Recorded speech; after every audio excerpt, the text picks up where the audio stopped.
Welcome back, Chappelle. All right, welcome back to this morning where I'm actually finally not having major technical difficulties. And by technical difficulties yesterday, I meant my brain because it just wouldn't work. All right, now, anyway, so the big thing about it is we spent a lot of time talking in class about the growth of Athens and the growth of Sparta. So when we were talking about the growth of Sparta, we really focused on their militaristic style, like government and society and culture. We talked about the fact that boys get taken off to military training in 7. We talked about their rigorous training. We talked about how intense of a society they were, and also how they actually gave more rights to women than Athens did. And we also discussed how they technically invented democracy before Athens did. So it's important that we know those things, all right? So big thing, though, kind of go back to your section on women in Sparta, start and be like, oh, women had less rights in Athens. And we'll talk more about that in class a little bit tomorrow as well.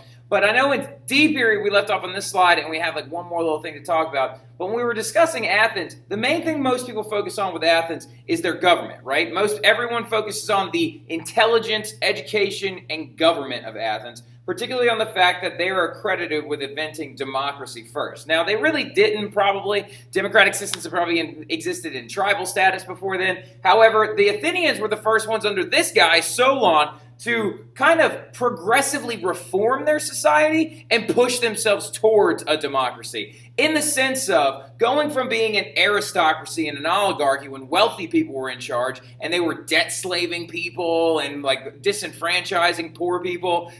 Solon and other reformers like Cleisthenes is another one's name that comes along and pushes Athens towards a system where everyone would have been allowed to vote. So after Solon's reforms popped up, by the way, D period, this is what I was talking about right here. Don't write that. Don't write that. You don't need this. It's not that important. Athenian democracy and this is the big thing you need. But the big thing about it is after Athens had a few more terrible leaders and a few other rebellions, Solon's reforms would finally be realized, right? So Solon's big thing was outlaw debt slavery, push the farming of certain crops, try to increase our trade, and also give everyone a right to be a participant in their own government. And so because of him and because of some other good rulers and bad ones, Athens is going to form their democratic system. And in their democratic system, everyone was going to be allowed to vote. Now, when I say everyone, as long as you weren't a woman. Now, anyway, so going on to it, everyone was allowed to vote. And they actually had a very cool little voting system where it actually focused around rocks. You would have a pile of black rocks for this person. If Maddie and Ava in G period were running against each other, Maddie would have a pile of black rocks, and then Ava would have a pile of white rocks. If I wanted to vote for Ava, I would go get a white rock, and I'd put it in the pot, and then they'd break it open, and then they just count everything up to see who won, right? So, but also, big thing to focus on, as I said, Athens is going to go through some great leaders and bad ones, right? So Solon didn't account for this one idea that what if we have a bad leader? What if we have a bad leader? What if we voted for somebody and they were kind of a liar? Right? What if we voted Michaela Schmidt into office as our archon and then she was a terrible leader and she murdered everybody? So what are we going to do then? That's when they adopted this concept, ostracism, right? So ostracism was basically the ability to impeach a leader, right? You could vote to get rid of a bad leader, and ostracism, it denoted the fact that you could exile them for a certain amount of time. A lot of times for about 10 years, right? So an exile means to remove them from the city completely and get them out of here. Athens was divided into a series of tribes, much like states, to make this voting practice more efficient, and this new government made other city-states like Sparta furious, due to the fact that when you compare the two of them next to each other, Sparta, who is all about their military hierarchy and earned gratitude and earned right of rulership in the sense of military credit and also being an officer and things like that, and also their kings were based on hereditary right? Their king, when he died, his son would take over. So these ideas of speech and freedom of choice to everyone really bothered people like Sparta because it went against their cultural values, right? So now speaking of, though, big thing we got to understand is regardless of if you like Athens or if you like Sparta more, if you would have rather lived in one or the other, something you need to understand is they're not the only two Greek city-states. There were several other ones. There was Corinth and Thebes and many more where that came from, right? And a lot of them are going to start creating colonies. See all this stuff in red? That's Greek colonization. So the Greeks actually during the Archaic period were very well known for shipping people out and starting little tiny colonies in other places. And what they would do is they would send goods and money back to the mother city, and actually, like, the mother city would end up making money and supporting the colony. So lots and lots of different colonies. One very famous one was known as Syracuse, right? And it actually like funded several other different city-states. But a big thing is this is everything in red is Greece, right? Is the Greek archaic Greeks and their influence. Everything in orange is these people called the Persians, right? Whoa. So yeah, Greece, not the only guys around at the time. There also was a massive empire known as the Persian Empire, right? So the Persians are much older than the Greeks, had been there the whole time. And some of you are probably thinking, like, well, why didn't we talk about them in that first thing that we took a quiz on, right? So, like, due to the fact that I just thought, you know what, we'll bring them up now. The Persians were a massive empire that existed since the, I think, like 1300 BC period. And they were founded originally in Iran, is what is modern-day Iran. And they started to expand, right? And much like a lot of these other groups, they began to just expand and grow and grow and grow. And the reason why they were able to keep growing so large is mainly due to the fact that they were tolerant, right? The Persians adopted a concept of tolerance when they took people over. They allowed you to practice your own ideas. They allowed you to practice your own religion and customs and have your own money and things like that. The Persians just expected you to pay a certain royalty to them or a certain tax to them. They were like, we will tolerate everything you do. Just give us some money and swear your allegiance to the Persian Empire. And if we ever go to war, we might need some of you, right? So the Persian Empire was massive, huge, and was still growing really quickly. And the archaic Greeks, the Athenians and the Spartans, are going to have a run-in with them, right? And they're going to end up being a series of wars. Now, it depends on who you talk to, the historian. A lot of historians will say that there were 3 Persian wars. I disagree with this, right? This is my opinion.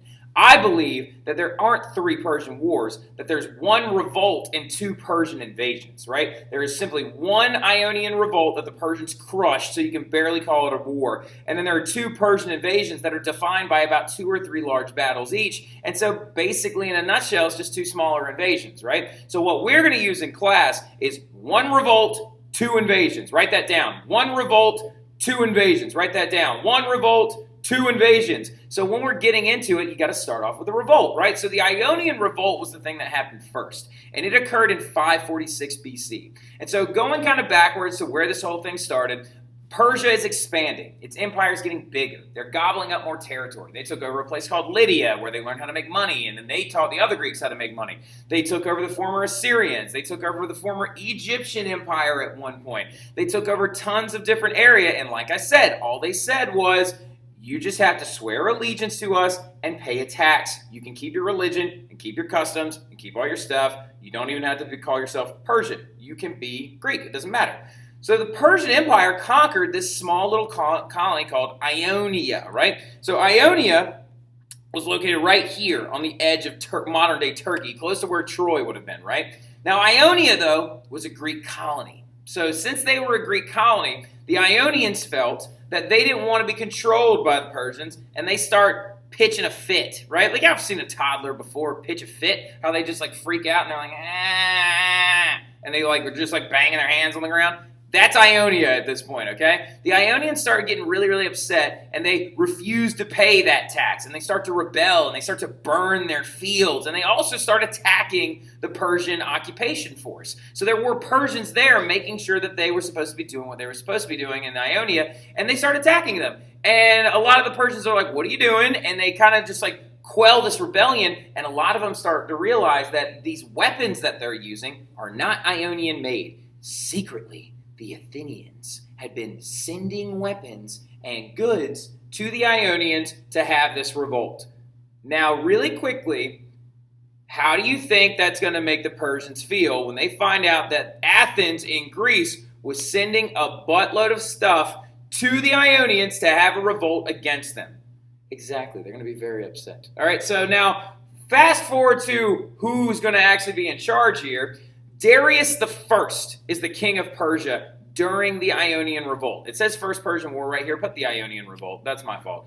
during the Ionian Revolt, when they took over Ionia and they start using those Athenian weapons and revolting against Persia and stuff like that, Darius the First was the king, and he shows up with a massive military, and he crushes the rebellion. Crushes it. Because look, you're talking about one little dinky Greek colony versus that giant empire in orange. Duh, who's going to win? Right? Like, so the Persians show up and murk this, like, rebellion in totality. Absolutely take care of it. It's not that big of a deal for them. In this process, though, Darius the First, being the good king that he is, fun story about how he came to the throne. He, like, killed this guy and stuff. It's crazy.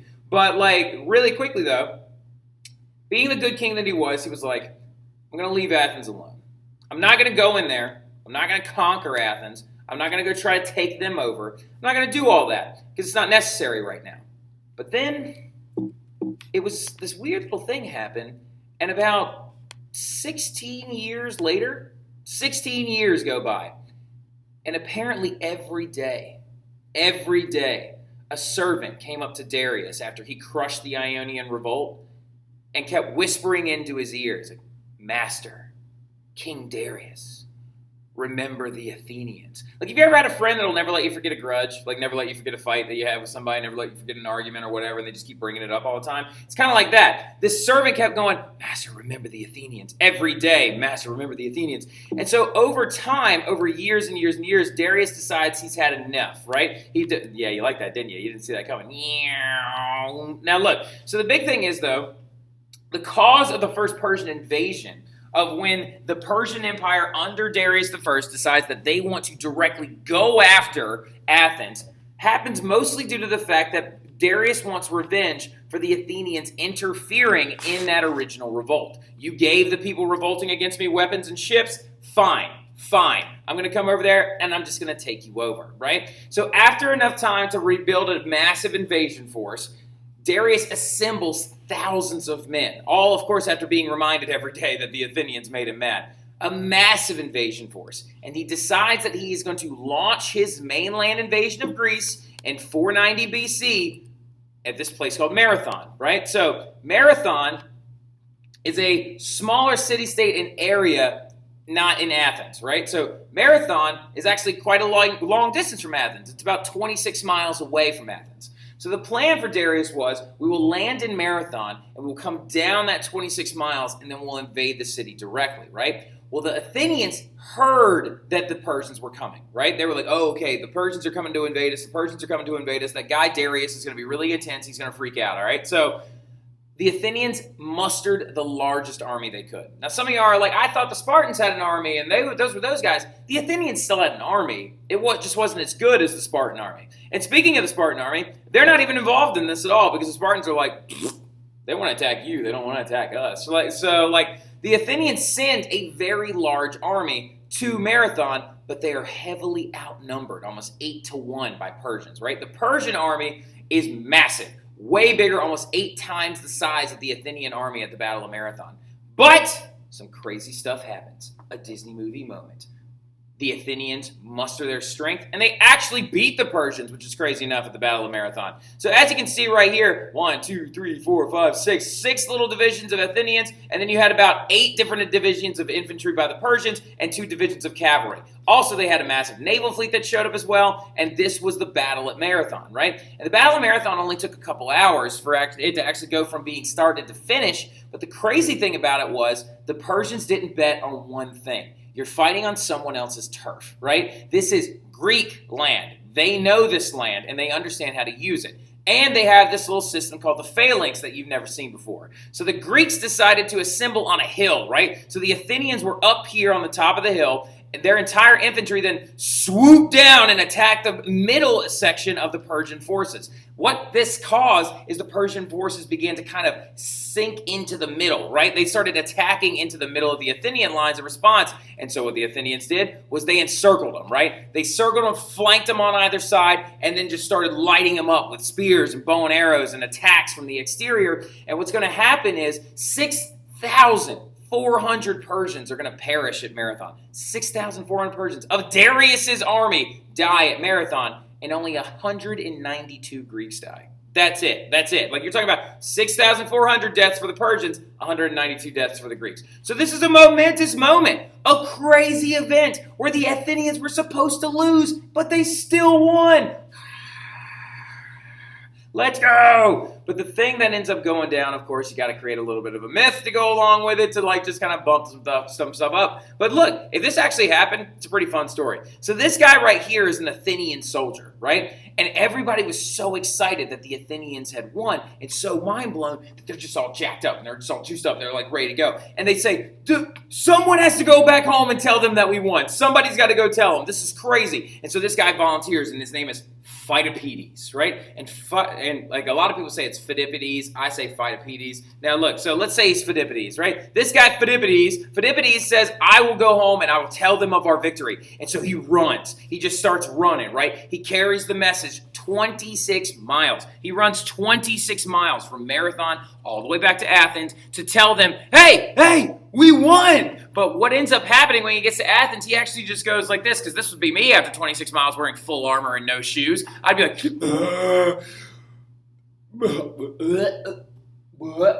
and then he goes, rejoice, we have conquered, bah, and he dies, right? So like, and he just dies. Phytopedes ran 26 miles, said, yes, we won, and died. Also, there is a part of the story that claims that before he died, he screamed, Nike! Like Nike as in the sports brand, because Nike is actually Greek for victory. All right, so really, really big thing about that. It's also supposed to be the embodiment of gods in their victorious form. So like the Athena Nike would have like wings on her back, and that's why the Nike symbol is a check mark. It's supposed to be a wing coming off of a shoe rather than actually rather than just a check, right? So anyway, but the big results of that first Persian invasion is Darius returns to Persia defeated, right? Very, very, very like a bad moment for him. He can't believe it's happening. He's like, what have I done? But the thing that ends up going down is Athens realized something in that moment. They were like, okay, the reason why the Persians were able to show up so quickly is because they have a massive naval fleet, which is a thing that we don't have, right? And so the big thing that Athens began to focus on to protect themselves from future Persian invasions is they decided to build a fleet of faster and better ships, right? And this is what those ships looked like. And they have a name, and you need to write this name down. Are you ready? Trireme. Trireme. Trireme, right? So Trireme is known by its a couple of different very important facets. One, it's cool eyeballs. It makes it look like a sea monster.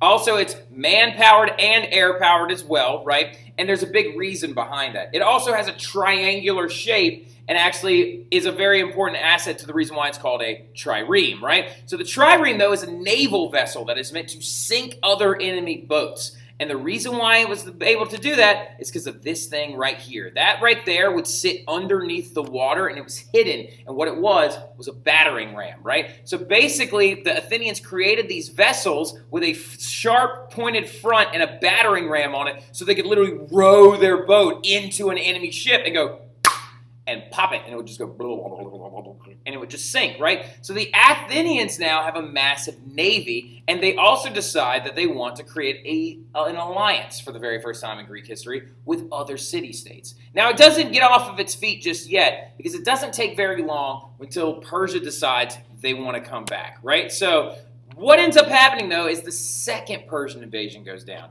And some of you are probably saying, like, doesn't this Darius guy learn? Doesn't Darius, king of Persia, learn that you shouldn't be attacking a place 3 times if you keep losing? Well, a big thing about it is it's not him anymore. It's this guy, okay? Xerxes. Xerxes is his son, all right? So Xerxes is the new king of Persia. He is the son of Darius the First, and he decides that he is not going to take one route to go and destroy Athens. He wants to take 2. He decides to go over land and over the ocean. And another big thing you need to understand about Xerxes is he's kind of nuts, all right? So, like, he's a little bit crazy. Like, for example, right here on this pass right here when he needed to get into Thrace, he sent a land army from this end of his empire marching all the way, and he had planned to just march onto Athens and burn it to the ground. But when he got to this pass of water right here, he had his men build a bridge, and then a flood broke that bridge and destroyed it. And he said, punish that water.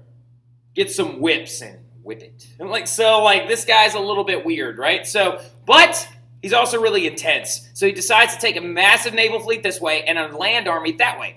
And at this moment, the Athenians are freaking out. They're like, oh no, he's going to destroy us. And he did. Now, there was a major battle in this one as well. One major battle that we're going to talk about in this class. We're not going to talk about Plataea or Salamis. But the big thing that happens is Athens does get burned to the ground after this battle right here. The Spartans decided to get involved, right? So the Spartans realized when Xerxes was planning to invade in the second Persian invasion in 480 BC, they were like, if we sit back, he could come and attack us, and if we allow this, he'll be on our doorstep, and if he's on our doorstep, then we'll have to defend our homeland. That's not something we want, right? So the Spartans were led by a man named King Leonidas. And do me a favor, highlight his name. We will need that tomorrow, okay? But King Leonidas led 6,000 Spartans against 200,000 Persians and died. But the big thing about it though is the Spartans it was a moment in their history that showed how strong and powerful they were. Because even though they lost this battle, they damaged and beat the Persian army down so bad and killed so many of them that they didn't have the land forces necessary to get to Sparta and conquer their city. So in a nutshell, they won by losing. You know what I'm talking about? So really quick, let's run through this stuff real fast though. So the ultimate outcomes of this, we will talk about the Battle of Thermopylae is what that was called, the Battle of Thermopylae. It's very, very important. We'll talk about it in class, okay? The results though is Athens is going to increase its status among the city-states even though it got burned to the ground, mostly due to the fact that they actually were able to coalesce a bunch of Greeks together and prevent a second Persian invasion from destroying everyone, right? Athens also, though, demands a permanent alliance with all the city-states, but they want to be in charge. Sparta is not happy about this. They were like, we just sent our king to go fight the Persians to keep them from burning your city down. They still did it anyway, and so why are we doing this?